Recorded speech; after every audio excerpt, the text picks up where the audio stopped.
అందం, ఆరోగ్యం, ఆత్మవిశ్వాసం అనూస్తో సాధ్యం. ట్రాన్స్ఫర్మేషన్ సర్వీసెస్ పైన ఫ్లాట్ 50% డిస్కౌంట్. అనూస్ సిన్స్ 1982. నమస్తే రమగారు. నమస్తే జయ. రమగారు, మనం లాస్ట్ టైం ఒక వీడియో చేసాం. దీపారాధన చేసేటప్పుడు పాటించాల్సిన నియమాలు, తల స్నానం చేయాలా చేయకూడదని. చాలా మంది చాలా బాగుందని చెప్పారు. అయితే కొన్ని డౌట్స్ను కూడా చెప్పారండి, కొన్ని కామెంట్స్ రూపంలో తెలియజేశారు. నాన్ వెజ్ తిని దీపారాధన చేసేటప్పుడు ఎటువంటి నియమాలు పాటించాలి? తిన్నాక దీపారాధన ఎలా చేస్తారు ఎవరైనా? దీపారాధన అంటే ఏంటి? అందులో క్లియర్గా పొద్దున్నే చేయండి అని చెప్పినట్టున్నాం మనం. అంటే టిఫిన్ తిని దీపం పెట్టచ్చా ఇలాంటి ఉన్నప్పుడు నువ్వు నాన్ వెజ్ తినదలుచుకున్నప్పుడు పొద్దున్నే పెట్టుకోండి. ఇప్పుడు నాన్ వెజ్ తినకుండా చేస్తావు లేదా తిన్నాక చేయొచ్చా కూడదా? తిన్న వెంటనే చేయొచ్చా చేయకూడదు? అంటే ఏదైనా సరే ఆహారం తిన్నాక, అంటే అన్నం తిన్నాక చేయకూడదు. అప్పటికి మధ్యాహ్నం అయిపోతుంది కదా. బ్రేక్ఫాస్ట్ గురించి మాట్లాడాం. బ్రేక్ఫాస్ట్గా కూడా నాన్ వెజ్ తింటారా?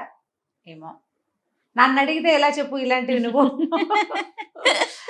అది భోజనంలో తినేది కదమ్మా. ఇప్పుడు మీరు అది మీ ఆహారం. వెజ్ నాన్ వెజ్ అది ఆహారపు అలవాట్లు కదా. ఇప్పుడు నువ్వు ఇవాళ తిన్నా, నిన్న తిన్నా, లేదా రేపు తినబోయినా అదే ఆహారంతో పెరిగిన శరీరం మంది, అంతే కదా. లోపల లేకుండా ఉంటుందా? మన రక్తము మాంసము మధ్య దేని నుంచి ఫామ్ అవుతాయి? ఆహారాన్ని బట్టే. అవునండి. మరి ఇప్పుడు దాని మీద ఇంకా ప్రశ్న ఏమిటి? మీకు శంక అయితే మీరే మానేసుకోవాలి, నన్ను అడగాల్సిన పనే లేదు. బహుశా తయారు చేయటం, ముట్టుకోవటం మీద ఎక్కువగా ప్రశ్నలు ఉండుంటాయి. చేయటము అంటే ఇప్పుడు ముట్టుకున్నాము, ముట్టుకుంటే అది ముట్టుకోకూడని పదార్థము అయినప్పుడు తినే పదార్థంగా ఎలా పరిణమించింది అది? అంత శంకెందుకు? ఇది మన ఆహారం అనుకోండి, అది తప్పు అనుకుంటే మీ అంతటి మీరే మానేసుకోవచ్చు. నన్ను నాబట్టి వాళ్ళని అడగాల్సిన పనే లేదు. అలాంటి అనుమానాలు ఉన్నవాళ్ళు పొద్దున్నే దీపారాధన చేసుకోండి అని చెప్పాం. అయితే ఉపవాసం చేసేవారు, నాన్ వెజ్ తినేవారైనా కూడా ఆ రోజు నాన్ వెజ్ తినరు సహజంగా. ఇప్పుడు సాటర్డే తినం, కొంతమంది గురువారం, శుక్రవారం మనకి ఇష్టం ఇచ్చిన రోజు ఉపవాసం ఉంటాం కదండి. అలా ఉన్నప్పుడు నాన్ వెజ్ తినేవారు నాన్ వెజ్ తినరు. బహుశా ఈ అనుమానంతో మరి నాన్ వెజ్ అనేది అంటే ఆ నాన్ వెజ్ తినేటప్పుడు మరి దీపారాధన చేయొచ్చా చేయకూడదా అన్న ఒక అనుమానం ఏమన్నా వస్తుందేమో బహుశా. మీకు అది మీ ఆహారం అయినప్పుడు, ప్రధాన ఆహారంలో ఒకటి అయినప్పుడు మీరు వంట చేసుకోవడానికి ముందే దీపారాధన చేసేసుకోండి.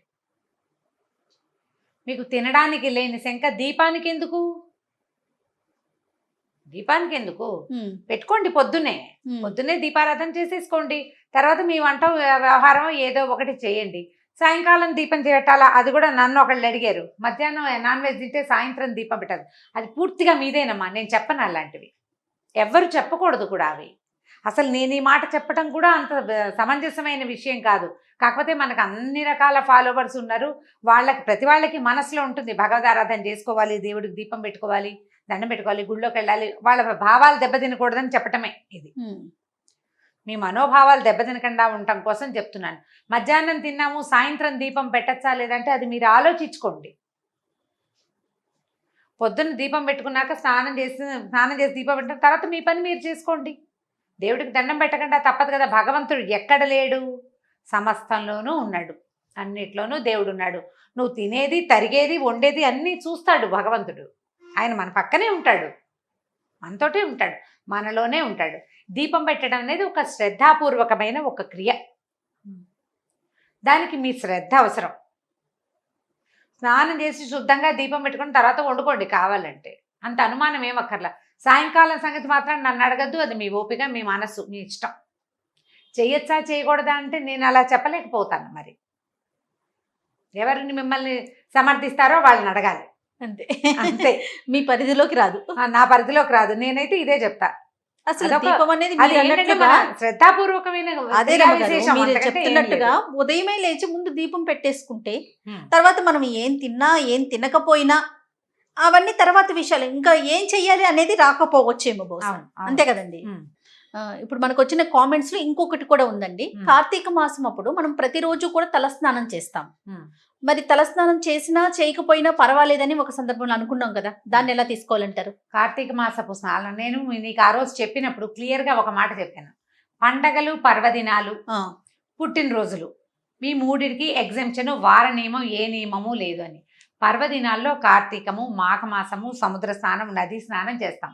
అప్పుడు నెత్తికి నూనె పెట్టుకోరు, తలంటి పోసుకోరు. రోజు తల మీద నీళ్లు పోసుకోవటమే. అవును. ప్రతిరోజు నెత్తి మీద నీళ్లు పోసుకుంటాం. ఆ రోజుల్లో అలా చెప్పబడింది కాబట్టి అది చేయాలి. మీరు నిత్య పూజ గురించి అడిగారు. నేను రోజువారీ పూజకి క్యాజువల్గా చేయవలసిన విధానం సంగతే చెప్పాను. పర్వదినాలకి ఎగ్జామ్షన్ అని అవాళ చెప్పాను. ఆ పర్వదినాలంటే 1-2 డేస్ అనుకుంటున్నారేమో, కాదు. కార్తీక మాఘమాసాలు, మార్గశిర మాసంలో ప్రత్యేకంగా రోజు స్నానం చేయాలని చెప్పబడిన నదీ స్నానాలకి వాటికి నియమం లేదు, రోజు చేయటమే. అదే కాదు, ఏకాదశి ద్వాదశికి ఏకాదశి నాడు తెలియక తలస్నానం చేసినా ద్వాదశి నాడు తెలిసి కూడా చేయకూడదంటారు. తెలియక ఏకాదశి నాడు చేసినా కూడా తెలిసి తెలియక కూడా ద్వాదశి నాడు చేయకూడదు. ఏకాదశి నాడు తల అంటుకోకూడదు, ఒట్టి తల స్నానమే చేయాలి. నీకు తిథి నియమాలు అవన్నీ ఎవరికి పాటింపు? రోజు తిథి చూసుకునే వాళ్ళకి. ప్రతి వాళ్ళు దీపారాధన దేవుడికి దీపం పెట్టి ఆఫీసులకు పరిగెత్తే వాళ్ళు తిథులు ఎవరు చూసుకుంటారు? చూసుకోం కదా, అంత తిథులు అవసరం ఉండదు కదా. నిత్యము తిథితోటి కనుక చెప్పుకునే వాళ్ళకి నేను చెప్పక్కర్లేదు. అసలు నిత్యము తిథి చూసి తిథివార నక్షత్రాల ప్రకారం పూజా విధానం చేసుకునే వాళ్ళకి ఎవ్వరు చెప్పక్కర్లా, వాళ్ళ విధానం వాళ్ళకి ప్రత్యేకంగానే ఉంటుంది. అయితే కార్తీకము, మాఘమాసం, మార్గశిర మాసాలు, తర్వాత ఈ వైశాఖ మాసంలో ఇలా స్నానాలు చేసేటప్పుడు వన్స్ ఇన్ ఏ వైల్ అయినా కుంకుడుకాయ పెట్టి రుద్దుకోకపోతే జుట్టు ఉండదు. అవును. అలాంటప్పుడు ఏం చేస్తారంటే తల అంటుకోకుండా ఏం చేస్తారు, సాయంకాలం పొద్దున్న స్నానం చేస్తారా, సాయంత్రం కొద్దిగా నెత్తికి చమురు పెట్టుకుంటారు. చాలా మందికి పొడి జుట్టు ఉంటే తలకాయ నొప్పి వస్తుంది నూనె లేకపోతే. పొద్దున ఆ నిన్నటి నూనెని రుద్దుకోవచ్చు, తల రుద్దేసుకోవచ్చు. మనకి తల అంటే పొద్దున్నే అంత నూనె పెట్టించుకుని తలకి బాగా నూనె రాసుకుని ఒంటికి నలుగు పెట్టుకుని స్నానం చేయకూడదు. అది సౌందర్యం కోసము వాటి కోసము ప్రయత్నించకూడదు. కాబట్టి ఆ రోజుల్లో చెయ్యరు. మనమే కార్తీక పురాణం, మాఘ పురాణం చేసినప్పుడు నిత్య స్నానం అవసరము అని చెప్పబడింది క్లియర్గా. అవును. ఆ రోజులకి దీనికి సంబంధం లేదు. ఇది నిత్య పూజ కోసం చేసేదే. ఇది తిని చేయొచ్చా, తినకుండా చేయాలా, అవన్నీ కూడా ఏంటంటే మన అవగాహనని బట్టి. పొద్దున్నే దీపం పెట్టేసుకోండి. తర్వాత మీరు ఎక్కడికైనా వెళ్ళినా ఏదైనా చేసినా పెద్ద తప్పు ఉండదు. అక్కడి నుంచి వచ్చాక చేయాలంటే కొంచెం ఇబ్బంది. మళ్ళీ మనం దీపారాధన అవి అపరాహ్నాలు మిట్ట మధ్యాహ్నాలు చేయండి, పొద్దున్న చేసుకుంటాము. ఏదైనా ఇబ్బంది ఉంటే సాయంకాల దీపారాధన మానుకుంటే సరిపోతుంది. ఆ ఒక రోజుకి. అవును. ఆ ఒకరోజు మానేస్తే సరిపోతుంది. అగరవత్తులు వెలిగించుకోవచ్చు, దేవుడికి ఒక దండం పెట్టుకోవటం, దీపారాధన చేయటము అనేది ఒక అలవాటు అంతే. సో పుట్టినరోజులు, పర్వదినాల్లో మనం పట్టించుకోకూడదు ఆ రోజులు. వారాల పట్టింపులు అవి ఏమీ లేవు. పుట్టినరోజు అయితే మొన్న ఒకళ్ళు కూడా అడిగారు, నువ్వు కూడా, నీ డౌట్ కూడా అదే, పుట్టిన వారం నాడు తలంటి పోసుకోకూడదు అని. కొన్ని ప్రాంతాల్లో ఉంది జయ.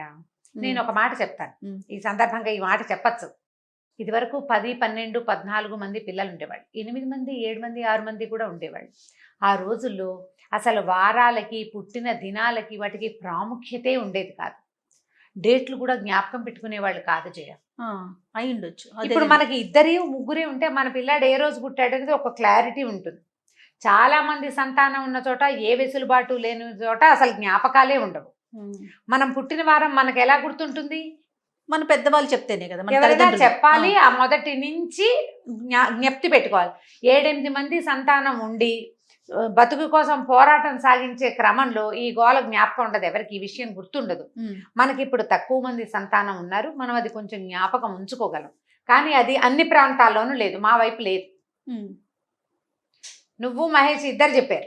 మాకు చెప్తారండి, ఏ రోజు అయితే పుడతారో ఆ రోజు తలస్నానం చేయకూడదు అని చెప్తారు. అదే, పుట్టినరోజున తలస్నానం చేయకూడదు, ఆ వారం నాడు పనికిరాదు అని. ఇప్పుడు శుక్రవారం పుట్టామనుకుందాం, మనం ప్రతి వారం శుక్రవారం తలస్నానం చేయకూడదు అంటారు. అట్లా నాకు తెలియదు ఆ నియమం.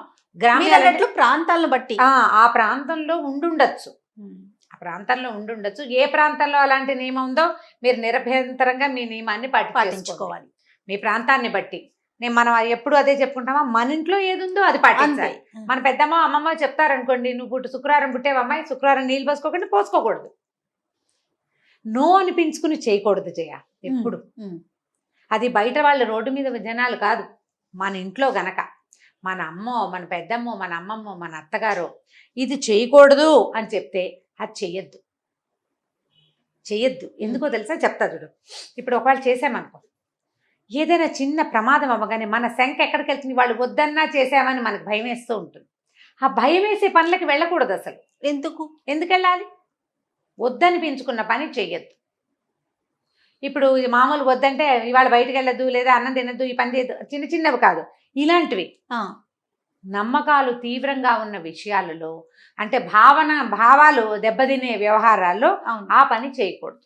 అప్పుడు ఎదుటివారు హట్ అవరు, ఆ, మనకి అనుమానం ఉంటుంది, భయం లేకుండా ఉంటుంది. అవునండి. ఈజీగా ఈ 2 మార్గాలు ఆలోచించండి అమ్మా. తలస్నానాలు ఒక ఆవిడ నిన్న ఫోన్ చేయించారు కూడా నాకు. 30 ఏళ్ళ నుంచి రోజు తలస్నానం చేసే అలవాటు ఆవిడకి. రోజు చేయక్కర్లేదు అని నేను చెప్పాను కదా, ఆవిడకి అనుమానంగా ఉంది. అమ్మ, నిత్యము తలస్నానం చేసే అలవాట్లు ఉన్నవాళ్ళు మీ దారిని మీరు చేసుకోండి. అంతే. అనుమానం ఉన్నవాళ్ళు ఈ ప్రకారం చేయండి. చేయాలా వద్దా, చేయటం అవసరమా అని భావించే వాళ్ళు అవసరమో కాదో చెప్పాము అంతే. అంతే, ఇలానే చేయాలని కాదు, మీకు తోచింది మీరు చెప్పారు అంతే. మీరు చేసేది అదే. ఇప్పుడు నిత్యంగా అంటే రోజు స్నానం చేయకపోతే తప్పేమోనని భావించే వాళ్ళ కోసం చెప్పింది. అంతే, చేయాల్సిందేనని నియమం లేదు. మీకు అలవాటు ఉంటే అలవాటు ప్రకారం చేసేయండి. కొత్తగా వచ్చే చెడేమిది, 30 ఏళ్ళ నుంచి లేని చెడు ఇవాళ కొత్తగా వస్తుందా? ఇంకొకళ్ళు కూడా అడిగారు నన్ను, కేరళ వాళ్ళు రోజు స్నానం చేస్తారు కదండి, వాళ్ళ ప్రాంతం వేరు మన ప్రాంతం వేరు, ఆచార వ్యవహారాల్లో మార్పులు ఉన్నాయి. వాళ్ళు ఏం చేస్తారు, స్నానం చేస్తారు, తడి జుట్టుకే కొబ్బరి నూనె రాసేసుకుంటారు. ఆ నూనె తల మీద నువ్వు చూడు, డ్రైగా హెయిర్ పొడి పొడిలాడుతూ ఉండదు. ఏ కేరళైట్ హెయిర్ 300 మందికి జుట్టు నెత్తికి అంటుకుపోయి పెద్ద పెద్ద జెళ్ళు ఉంటాయి, తలకంటూ ఉంటుంది, నూనె ఎక్కువ రాస్తారు. ఆ నీళ్లు పోసినా వాళ్ళ తలలు ఆరిపోతాయి, వాళ్ళకి అట్లా అలవాటు. మనకి చూడండి, నూనె రాసుకొని షాంపూతో కానీ కుంకుడికాయతో కానీ రుద్దుకోకపోతే ఉట్టి నీళ్లు పోసుకుంటే ఎంత అనీజీగా అనిపిస్తుంది. అనీజీగా ఉంటుంది. మధ్యాహ్నం వేసరికి తలనొప్పి వచ్చేస్తుంది. మన వెదర్ కి తల ఆరదు, అసలు పిడచ కట్టుకుపోయినట్టు అనిపిస్తుంది తల. అవును, పిడచగానే ఉంటుంది. వాళ్ళ అలవాట్లు వాళ్ళవి, మనవి కూడా. ఇప్పుడు నేను చెప్పే పాయింట్ కూడా మన ఇంట్లో ఉన్న పద్ధతి, మన వాళ్ళంతా ఆచరించే పద్ధతి, లేదా మనం ఎవరిని ఫాలో అవుతామో వాళ్ళు చెప్పిన పద్ధతి, దాని ప్రకారం వెళ్ళిపోండి. భయం ఉండదమ్మా, అంతే, భయం లేకుండా ఉంటుంది అంతే. రైట్ అమ్మ గారు, థ్యాంక్ యూ అండి. నమస్తే. నమస్తే జయ. ఈ వీడియో కనుక మీకు నచ్చినట్లయితే లైక్ చేయండి, షేర్ చేయండి. మరిన్ని వీడియోస్ కోసం మా ఛానల్ని సబ్స్క్రైబ్ చేసుకోండి.